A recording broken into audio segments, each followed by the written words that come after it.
Lámpara es tu palabra para mis pasos, luz en mi sendero.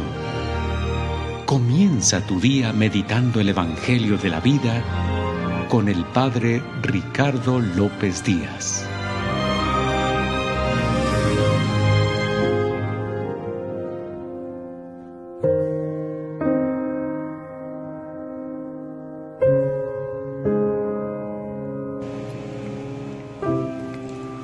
Hoy, lunes 26 de agosto, escuchemos el Santo Evangelio según San Mateo.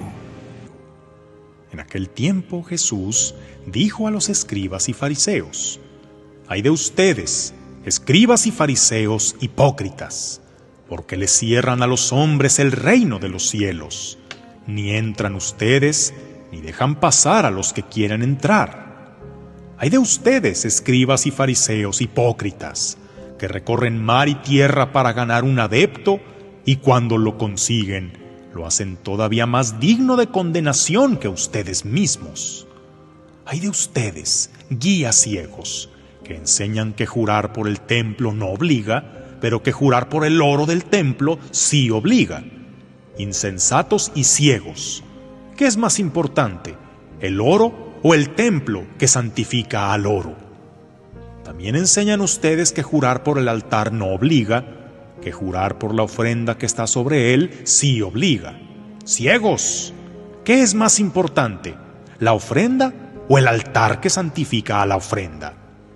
Quien jura pues por el altar, jura por él y por todo lo que está sobre él.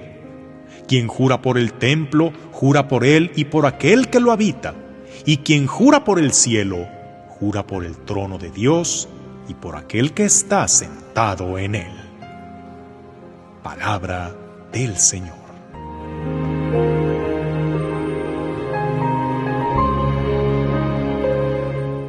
En las dos lecturas de este día, tanto de la primera de la carta de San Pablo a los tesalonicenses como en el Evangelio de San Mateo, encontramos un mensaje dirigido a una comunidad o grupo específico, cada una con un tinte muy distinto.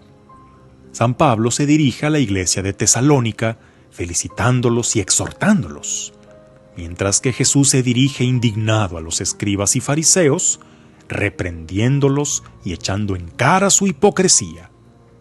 Ambos textos nacieron en una época y en un contexto determinado, pero tienen tanta actualidad, suenan tan descriptivos para algunos grupos de la actualidad. Lo que nos debe importar ahora es ¿cuál nos queda más a nosotros, como parroquia, comunidad religiosa, grupo o movimiento católico? San Pablo felicita a los tesalonicenses primero porque han tenido un gran progreso en la fe. Así como toda comunidad, ha de fortalecer su identidad con una formación sólida, progresiva y adecuada en la Sagrada Escritura y en la sana doctrina de la Iglesia. Qué gusto da ver esos grupos que estudian, se capacitan para servir mejor, se actualizan, que no reducen sus reuniones a puro socializar o a un entretenimiento superficial, pero sobre todo cuando son visibles los frutos de esa formación, como también reconoce San Pablo a los tesalonicenses. Se nota que cada vez más se aman los unos a los otros. Han llegado a ser hermanos, una verdadera familia espiritual, cuyos miembros, cuando entraron quizá tenían grandes carencias, heridas, una mala o nula experiencia religiosa, vienen de familias quebrantadas, y que al conocer a la comunidad, además de encontrarse con el amor de Dios, fueron acogidos y transformados por el amor vivido en la Iglesia y que los vuelve ahora comprometidos en el apostolado. No significa que todo sea color de rosa.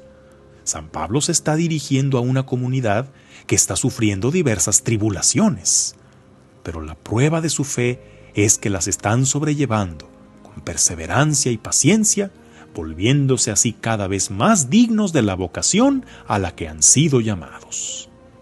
¿Cuáles de estas características cuadran con el grupo al que tú perteneces? Porque en el Evangelio que escuchamos, Jesús se dirige en otro tono a uno de los grupos religiosos más fuertes de su tiempo, los escribas y fariseos, que más que una familia espiritual, ya se habían convertido en un club social de élite o de plano en una banda de mafiosos. Y la acusación es grave, que más que ser facilitadores, se habían vuelto un obstáculo para entrar en el reino de Dios. Su grupo había nacido con buena intención, ser aquellos que vivieran con mayor celo y pureza la ley divina. Pero sus miembros se habían corrompido tanto que habían normalizado entre ellos la doble moral. De modo que si alguien quería formar parte de su grupo, buscando su ideal con recta intención, lo hacían igual de falso que ellos o no encajaba. Un momento, ¿estamos hablando de la secta de los fariseos del tiempo de Jesús o de algunos grupos católicos, eclesiales o parroquiales de la actualidad? Duele aceptarlo, pero a algunos de estos las recriminaciones de Jesús les vienen como anillo al dedo. Grupos donde la rivalidad, la hipocresía, la envidia, la crítica mordaz, la soberbia predominan en el ambiente. Y la humildad de corazón, la misericordia, la oración, el celo por el Evangelio son cosas superadas y solo para ingenuos.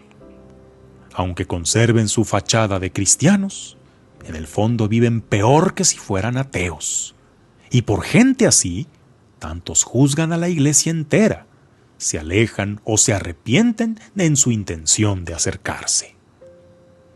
Muy probablemente, tú te congregues en algún grupo o comunidad. ¿Con cuál descripción encaja más? Bueno sería que se evaluaran oportunamente, pues muchos que empiezan bien terminan mal, pero también aquellos que iban mal todavía pueden enderezar el camino, si es que sinceramente quieren servir al Señor. Que tengas un día lleno de bendiciones.